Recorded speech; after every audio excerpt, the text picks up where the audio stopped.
Hello students, इस topic में हम पैकिंग एफिशिएंसी निकालना सीखेंगे। यानी कि अगर सपोज करो मेरे पास कोई क्रिस्टल सिस्टम है, जैसे मान लो मेरे पास कोई फेस सेंटर्ड क्यूबिक है, इसको हम सीसीपी बोलते हैं, क्यूबिक क्लोज पैकिंग, जो कि सेम एज एचसीपी होगी। या मेरे पास कोई बॉडी सेंटर्ड क्यूबिक है, मेरे पास सिंपल क्यूबिक सिस्टम है। तो ऐसे सिस्टम्स में पैकिंग एफिशिएंसी कितनी है, मतलब मेरे पास अगर एक यूनिट, एक मीटर क्यूब, एक सेंटीमीटर क्यूब सॉलिड है, तो उसमें कितना फ्रैक्शन है जहां पर एक्चुअली एटम्स है और कितना फ्रैक्शन जो कि खाली पड़ा है, ये निकालने की कोशिश करेंगे। तो सबसे पहले हम स्टार्ट करते हैं फेस सेंटर्ड क्यूबिक। ये डायग्राम जो हम देख रहे हैं, ये फेस सेंटर्ड क्यूबिक का डायग्राम है। यहाँ पर जानबूझ करके मैंने इस फेस के इन 3 एटम्स को छोड़ करके बाकी सारे एटम्स हटा दिए हैं। तो फेस सेंटर्ड क्यूबिक की खास बात क्या होती है कि यहाँ पर जो फेस पे के सेंटर पे जो एटम है, ये कॉर्नर के दोनों एटम्स के साथ कांटेक्ट में होता है। अगर इस फेस को मैं साइड से देखूं तो ये मेरा स्क्वायर फेस दिखेगा, जहां पर कॉर्नर में ये ए वाला स्फीयर है, सेंटर में ये बी वाला स्फीयर है और इस कॉर्नर पे ये सी वाला स्फीयर है। तो अगर मैं बॉडी डायगोनल के अलोंग देखूं तो अगर इस क्यूब का साइड ए है, ये वाला साइड भी ए है, तो जो बॉडी डायगोनल है इसकी वैल्यू √2a हो जाएगी। पाइथागोरस थ्योरम लगाएंगे तो a² + a² का अंडर रूट √2a हो जाएगी, जिसकी वैल्यू 4r है। यानी कि किसी फेस सेंटर्ड क्यूबिक में, जो कि सीसीपी होता है, उसके लिए जो a यानी कि सेल का यूनिट सेल का डायमेंशन और r यानी कि जो कंस्टिट्यूटिंग पार्टिकल है, जो स्फीयर है, उनके रेडियस में जो रिलेशन है वो है √2a = 4r। अब पैकिंग एफिशिएंसी निकालना बहुत आसान है। अगर मैं पैकिंग एफिशिएंसी को ईटा से डिनोट करूं तो इसकी वैल्यू हो जाएगी volume of spheres upon volume of cube. हमने पीछे देखा कि एक फेस सेंटर्ड क्यूबिक में एक क्यूब के अंदर 4 स्फीयर होते हैं, जिनकी वॉल्यूम 4 × 4/3 πr³ हो जाएगी। और ये जो टोटल वॉल्यूम है, ये ए क्यूब वॉल्यूम में रखी हुई है। तो जो मेरी पैकिंग एफिशिएंसी हो जाएगी, 4 × 4/3 πr³ अपॉन ए क्यूब। अब यहाँ पर मैं ए की वैल्यू, अगर √2a = 4r है, तो यहाँ से मैं ए की वैल्यू 2√2r लिख सकता हूँ। √2 कैंसिल हो गया, 2√2r हो गया। तो यानी कि ए क्यूब की वैल्यू यहाँ से हो जाएगी, यहाँ से अगर मैं देखूँ तो ए क्यूब की वैल्यू हो जाएगी 16√2r³। ये ए क्यूब की वैल्यू मैं यहाँ पर सब्स्टिट्यूट कर दूंगा, तो मेरी पैकिंग एफिशिएंसी हो जाएगी 4 × 4 × πr³ अपॉन 3 × 16√2r³। तो ये r³ और ये r³ कैंसिल हो गए, 4 × 4 16 और 16 कैंसिल हो गए। तो फेस सेंटर्ड क्यूबिक में जो पैकिंग एफिशिएंसी हो गई वो हो गई π/3√2। और इसकी वैल्यू पुट करूं तो इसकी वैल्यू हो जाती है 0.74। इसका मतलब फेस सेंटर्ड क्यूबिक में 74% ऑफ द जगह ऑक्यूपाइड है और 26% वॉइड्स है। अब ये जो नंबर मैंने निकाला, ये FCC के लिए निकाला, which is same as CCP। Cubic close packing और FCC एक चीज होती है, लेकिन हमने पीछे देखा था कि जो HCP हो चाहे CCP हो, दोनों में सिर्फ स्फीयर्स को रखने की पोजीशन चेंज हो जाती है, अदरवाइज पैकिंग एफिशिएंसी सेम रहेगी। तो ये नंबर HCP के लिए भी वैलिड है। तो चाहे कोई चीज क्यूबिक क्लोज पैकिंग करे या हेक्सागोनल क्लोज पैकिंग करे, दोनों ही केस में 74% वॉल्यूम ऑक्यूपाइड है। अब हम लोग बॉडी सेंटर्ड क्यूबिक सिस्टम के लिए पैकिंग एफिशिएंसी निकालेंगे। तो ये बॉडी सेंटर्ड क्यूबिक का एक डायग्राम है, जिसमें मैंने 3 स्फीयर बनाए हैं, A, C और F। A जो है ये फ्रंट कॉर्नर पे है, F जो है ये पीछे बैक कॉर्नर पे और C बॉडी सेंटर में। तो जिस तरीके से फेस सेंटर्ड क्यूबिक में फेस डायगोनल पे कांटेक्ट होता था, वैसे ही बॉडी सेंटर्ड क्यूबिक पे बॉडी डायगोनल पे कांटेक्ट होगा। तो यहाँ पर जो मेरा ए और आर के बीच में रिलेशन हो जाएगा वो हो जाएगा बॉडी डायगोनल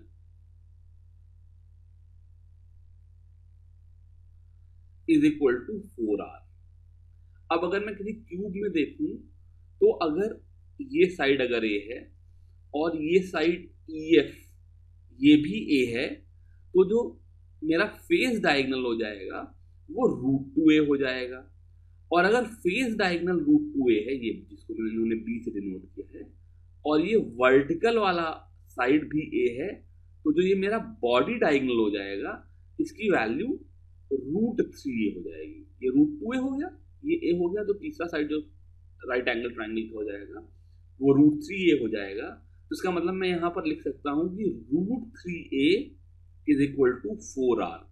तो बॉडी सेंटर्ड क्यूबिक के लिए जो यूनिट सेल पैरामीटर a है, यूनिट सेल डायमेंशन a है, और रेडियस ऑफ स्फीयर के बीच में रिलेशन हो गया √3a is equal to 4r। अब मैं पैकिंग एफिशिएंसी ईटा निकालूं तो ये हो जाएगी volume of spheres inside the cube upon volume of cube. एक बीसीसी सिस्टम में एक क्यूब के अंदर 2 स्फीयर होते हैं जिनकी वॉल्यूम 2 × 4/3 πr क्यूब हो गई डिवाइडेड बाई ए क्यूब। अब मैं यहाँ पर a की वैल्यू आ जाएगी 4r/√3, इसलिए a क्यूब की वैल्यू होगी, क्यूब कर लूंगा तो 4 का क्यूब होता है 64r क्यूब अपॉन 3√3।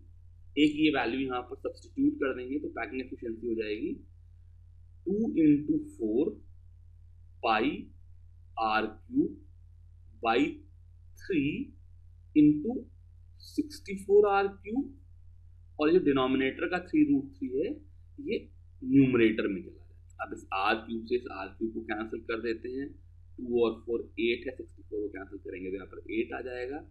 इस 3 से ये वाला 3 कैंसिल हो गया, तो जो मेरी पैकिंग एफिशिएंसी आ गई वो हो गई π√3 अपॉन 8, और इसकी वैल्यू सब्स्टिट्यूट करेंगे तो इसकी वैल्यू सब्स्टिट्यूट करेंगे तो π√3/8 की वैल्यू आ जाएगी 0.68, यानी कि बॉडी सेंटर्ड क्यूबिक में 68% जगह ऑक्यूपाइड है, बाकी बची हुई 32% जगह खाली है। थर्ड केस है packing efficiency of a simple cubic. Simple cubic में देखेंगे तो क्यूब के खाली कॉर्नर पे ही स्फीयर्स होते हैं, तो ये 8 स्फीयर इन्होंने दिखा दी है, जिसमें से अगर मैं a और h इन 2 स्फीयर को देखूं तो इनके बीच में जो कांटेक्ट है वो क्यूब के एज पे हो रहा है। यहाँ पे अगर मैं देखूं तो एज की वैल्यू a होगी which is equal to 2r। अब इस बार 4r नहीं होगा क्योंकि बीच में कोई स्फीयर नहीं, खाली 2 स्फीयर टच कर रहे हैं, तो इनके बीच की दूरी ये r और r 2r हो गई। तो अब मैं अगर पैकिंग एफिशिएंसी ईटा निकालूं तो वो हो जाएगी volume of sphere upon volume of cube. यहाँ पर सिंपल क्यूबिक में हमें पता था खाली एक ही स्फीयर क्यूब के अंदर होता है, तो 1 × 4/3 πr cube upon a cube. a की वैल्यू 2r है तो यहाँ से a क्यूब की वैल्यू 8r क्यूब हो गई, सब्स्टिट्यूट कर दें तो ये हो जाएगा 4 πr cube upon 3 × 8 r cube. r से r कैंसिल हो गया, 4 से 8 गया 2, तो इसकी वैल्यू हुई π/6 जो कि 0.52। इसका मतलब एक सिंपल क्यूबिक सिस्टम में 52% वॉल्यूम ऑक्यूपाइड होती है और बाकी बची हुई 48% वॉइड होता है। अब अलग अलग तरह के क्रिस्टल सिस्टम्स में पैकिंग एफिशिएंसी निकालने के बाद हम लोग नेक्स्ट जो कैलकुलेशन सीखेंगे वो ये सीखेंगे किसी क्रिस्टलाइन सॉलिड की डेंसिटी कैसे निकालें।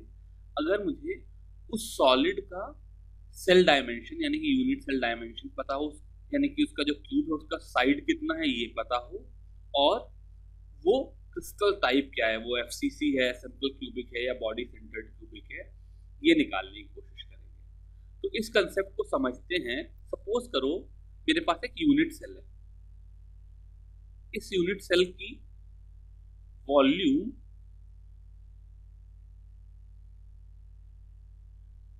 ए क्यूब है और डिपेंडिंग अपॉन ये unit cell face centred cubic है या बॉडी सेंटर्ड क्यूबिक है या सिंपल क्यूबिक है, इस यूनिट सेल में z एटम्स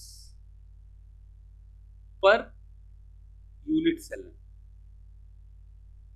यानी कि इस z की वैल्यू सिंपल क्यूबिक के लिए 1 हो जाएगी, बॉडी सेंटर्ड क्यूबिक के लिए 2 हो जाएगी और फेस सेंटर्ड क्यूबिक जिसको मैं सीसीपी भी बोलता हूं उसके लिए 4 हो जाएगा। अब अगर ए क्यूब वॉल्यूम में z एटम है तो जो पार्टिकल का मास होगा, इन z एटम्स का मास जो हो जाएगा वो हो जाएगा number of atoms into mass of one atom. अब अगर इसका एटॉमिक मास कैपिटल M हो तो इसको मैं एवोगैड्रो नंबर से डिवाइड कर दूं तो ये जो नंबर हो जाएगा M/Na, ये मास ऑफ वन एटम हो जाएगा और Z इंटू M/Na ये total mass of the unit cell हो जाएगा।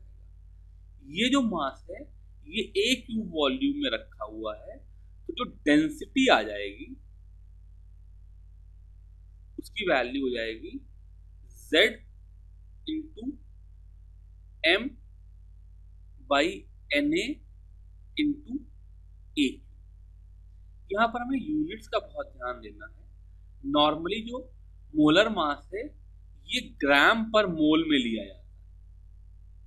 Z तो नंबर है, एवोगैड्रो नंबर भी 6.022 इंटू 10⁻22 पर मोल है, तो ये जो पर मोल होगा और ग्राम पर मोल का मोल होगा वो कैंसिल हो जाएंगे, तो इसका मतलब न्यूमरेटर जो है वो ग्राम में है। अगर मैं एक यूनिट सेंटीमीटर में ले लूं तो जो मेरी डेंसिटी आएगी वो ग्राम पर सेंटीमीटर क्यूब में आएगी। एक प्रॉब्लम देखते हैं इस कंसेप्ट पे बेस्ड, जो कि बुक से मैंने ली है। इस प्रॉब्लम में कह रहे हैं element has BCC structure with a unit cell edge of 288 picometre. तो जो बीसीसी स्ट्रक्चर है उसमें ए की वैल्यू 288 पिकोमीटर दे दी है। जैसा मैंने भी पीछे बताया, हमारे लिए इंपॉर्टेंट होगा कि हम इस 288 पिकोमीटर को सेंटीमीटर में कन्वर्ट कर लें। तो 1 picometre is equal to 10⁻⁻12 metre होता है, जो कि 10⁻⁻10 सेंटीमीटर हो जाएगा, because 1 metre is equal to 100 centimetre, तो 100 इंटू 10⁻⁻12 10⁻10 हो जाएगा।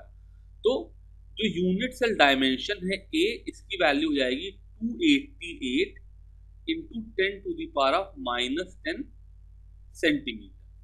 ये ए की वैल्यू आ गई। The density of the element is 7.2 gram per CC.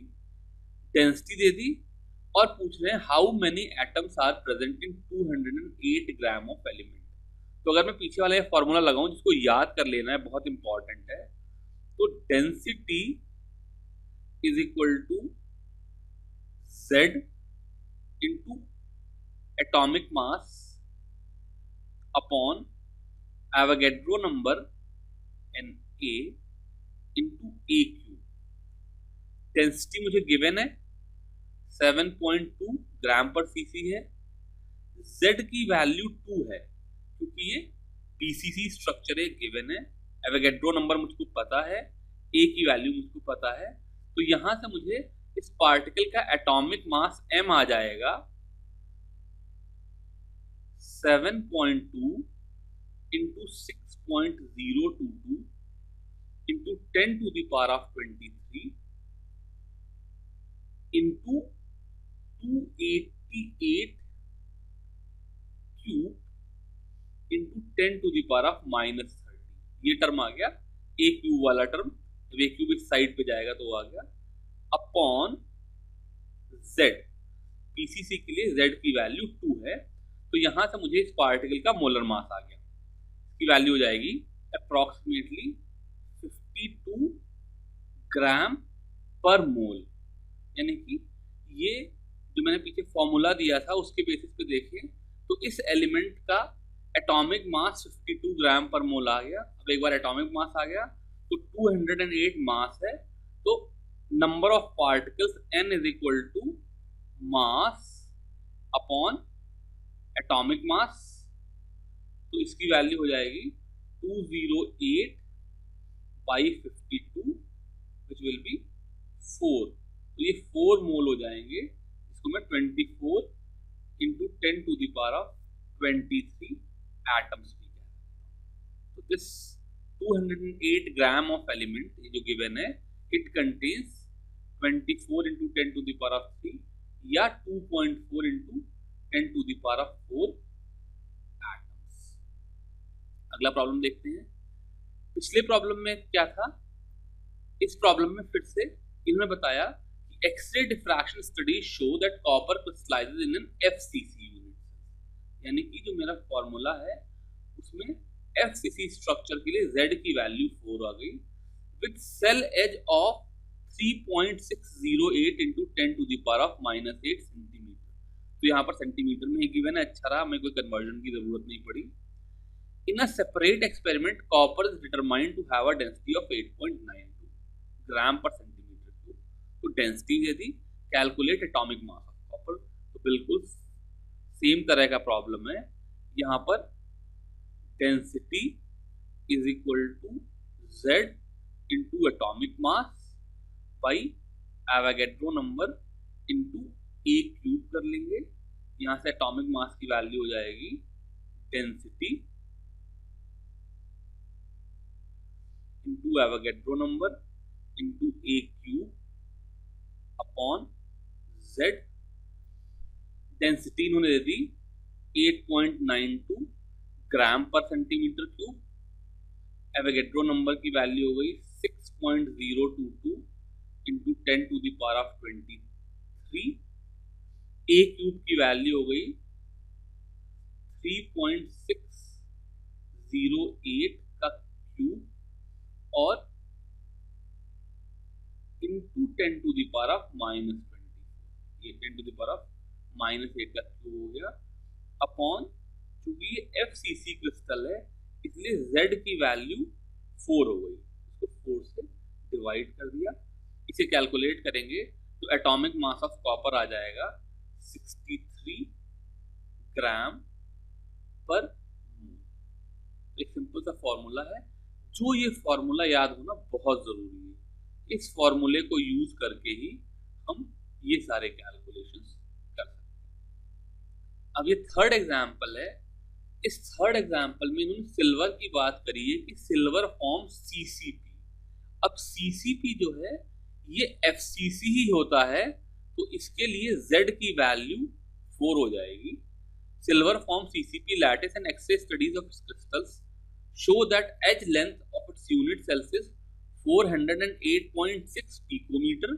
इसे मैं फिर से 408.6 into 10 to the power of -10 centimetre कर दूंगा, जैसे अभी मैंने पीछे पिकोमीटर को सेंटीमीटर में कन्वर्ट किया था। Calculate the density of the silver. तो इस बार उन्होंने क्या किया, पिछले दोनों एग्जाम्पल में डेंसिटी दे दी थी, एटॉमिक मास पूछ रहे थे, इस बार उन्होंने क्या कर दिया कि एटॉमिक मास दे दिया, डेंसिटी पूछ रहे हैं, तो बिल्कुल सेम फॉर्मूला लगाएंगे। Density is equal to number of atoms per unit cell Z into atomic number जो कि 107.9 है divided by Avogadro number 6 into A cube. Value put करें, Z की वैल्यू हुई 4, CCP है, into 107.9 divided by 6.022 into 10 to the power of 23 Avogadro number हो गया, into 408.6 का cube into 10 to the power of -30। तो इस कैलकुलेशन को यूज करके जब हम डेंसिटी निकालेंगे तो उसकी वैल्यू आ जाएगी 10.5 ग्राम पर सेंटीमीटर। अगर हम बुक में देखें NCERT में तो उन्होंने जबरदस्ती इस AMU वाली यूनिट को ग्राम पर मोल की बजाय किलोग्राम पर मीटर क्यूब में कन्वर्ट किया है और लेंथ ऑफ यूनिट सेल है उसको भी मीटर में लिया है और पहले किलोग्राम पर मीटर क्यूब में डेंसिटी निकाली है और उसके बाद फिर ग्राम पर सेंटीमीटर क्यूब में कन्वर्ट किया है। इसकी जरूरत नहीं है, हमेशा ये अच्छा होगा कि हम इस फॉर्मूले को एज सच यूज करें। ये हमेशा ग्राम पर मोल में ले एम की वैल्यू, और ये हमेशा सेंटीमीटर में ले और डेंसिटी हमेशा ग्राम पर सेंटीमीटर क्यूब में निकाल लें। और फिर जब भी अगर मान लो कहीं पर किलोग्राम पर मीटर क्यूब में आंसर देना भी है तो फिर हम डेंसिटी को ग्राम पर सेंटीमीटर क्यूब से किलोग्राम पर सेंटीमीटर क्यूब में कन्वर्ट करें। जैसे ये वाला प्रॉब्लम है, इसको अब मैं कह सकता हूँ कि this is equal to 10.5 into 10 to the power of 3 kilogram per metre cube, because 1 gram per metre cube is equal to 10 to the power of 3 kilogram per metre.